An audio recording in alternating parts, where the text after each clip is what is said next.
பருப்பு சேர்த்து அப்புறமா நல்லா வதக்குறோம். அது கொஞ்சம் வதங்கினால சேர்த்து வச்சுருக்கிற சௌச்சவை தூக்கி கொட்டுறோம். இதோடு சேர்த்து கட் பண்ணி வச்சுருக்க சௌச்சவை தூக்கி கொட்டுறோம். கொட்டிட்டு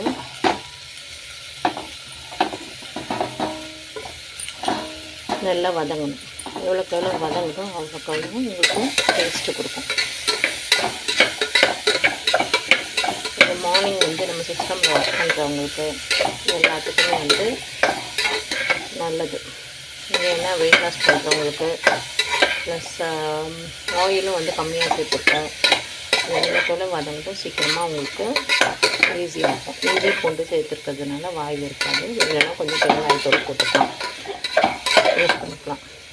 இதெல்லாம் தினமும் வந்து ஒரு டிஷ்ஷாக வந்து நம்ம சேர்த்து சாப்பிடும்போது உடம்புல இருந்து கெட்ட கொழுப்புலாம் குறைஞ்சி நல்ல கொழுப்புலாம் ஆட் ஆகும். நமக்கு வெயிட்டும் வந்து அதிகமாகாது. நல்லா வதக்கி விட்டுட்டு நல்லா வதங்கினோடனே கொஞ்சோண்டு மிளகாத்தூள் சேர்த்துக்கலாம். ஏன்னா இப்போ நம்ம சாதத்தில் போட்டு சாப்பிட்றதுனால இந்த மிளகாத்தூள் சேர்க்கும்போது ஒரு குழம்பு மாதிரி இருக்கும், கூட்டம் மாதிரி இருக்கும், குழம்பு மாதிரி இருக்கும். எவ்வளோ கலம் வதங்கிட்டோம். இந்த காய் வந்து அவ்வளோக்கெல்லாம் நம்ம வதக்குறோமோ அவ்வளோக்கெல்லாம் நமக்கு சீக்கிரமாக வெந்துடும். நான் கொஞ்சம் பெருசு பெருசாக தான் கட் பண்ணி போட்டிருக்கேன்.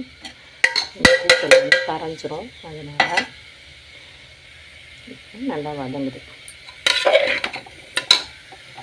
ஸ்டவ்வை ஹை ஃப்ளேமில் வச்சு சீக்கிரமாக டைம் ஆகிடும். ஃபஸ்ட்டு சீக்கிரமாக ஹை ஃப்ளேமில் வச்சு நல்லா வதக்குறோம்.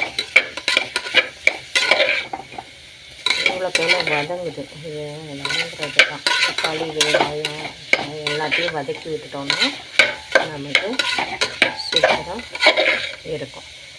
இது ஒரு குழம்பு ரெடி பண்ணிவிட்டு இந்த இதில் குழம்பு கூட பொரித்து எடுத்துகிட்டு போகலாம். லஞ்ச் பாக்ஸ் இது பெரியவங்களுக்காக செய்கிறது. எல்லா பசங்களும் சாப்பிட மாட்டாங்க, அவங்களுக்கும் கொடுத்து பழக்கப்படுத்துறது நல்லது. எல்லா காய்கறியும் சேர்த்து சாப்பிடும்போது நான்வெஜ் சாப்பிடும்போது இப்போ வெஜிடேரியன் சாப்பிடும்போது ஈஸியாக டைஜஷன் ஆகும். அதே நேரத்தில் உடம்புக்கும் ரொம்ப நல்லது, ஹெல்த்தியாகவும் இருக்கும். இப்போ நல்லா வதங்கிடுச்சு. இது வதங்கின உடனே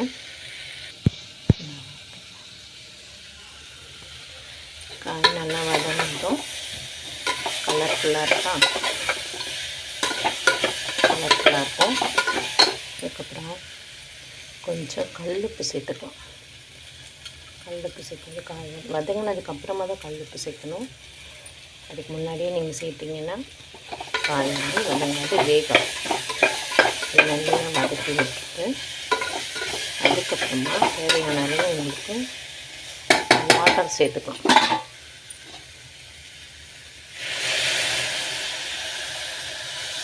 கொஞ்சமாக வாட்டர் வந்து நான் சேர்க்குறேன். சேர்த்துட்டு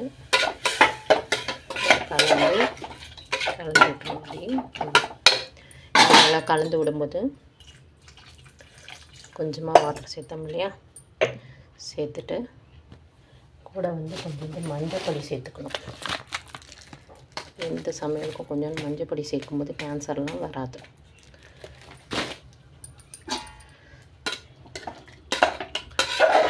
இது சீக்கிரமாக வேலை ஆகணும் அப்படின்னா நமக்கு வேலை நடக்கணும்னா இந்த மாதிரி குக்கரில் வதக்கி விட்டுட்டு அப்படியே செஞ்சுக்கணும். இதில் வந்து ஒரு 2 விசில் வச்சு எடுத்துக்கலாம். இப்போது இந்த சௌச்சௌ கூட்டு ரெடி ஆகிடுச்சு. இதில் கொஞ்சம் தேங்காய் போட்டுட்டோம் ரெடின்னு. தேங்காய் கொஞ்சம் சேர்த்து அப்படியே மிக்ஸ் பண்ணிவிட்டு இனி வந்து சர்வ் பண்ணலாம்.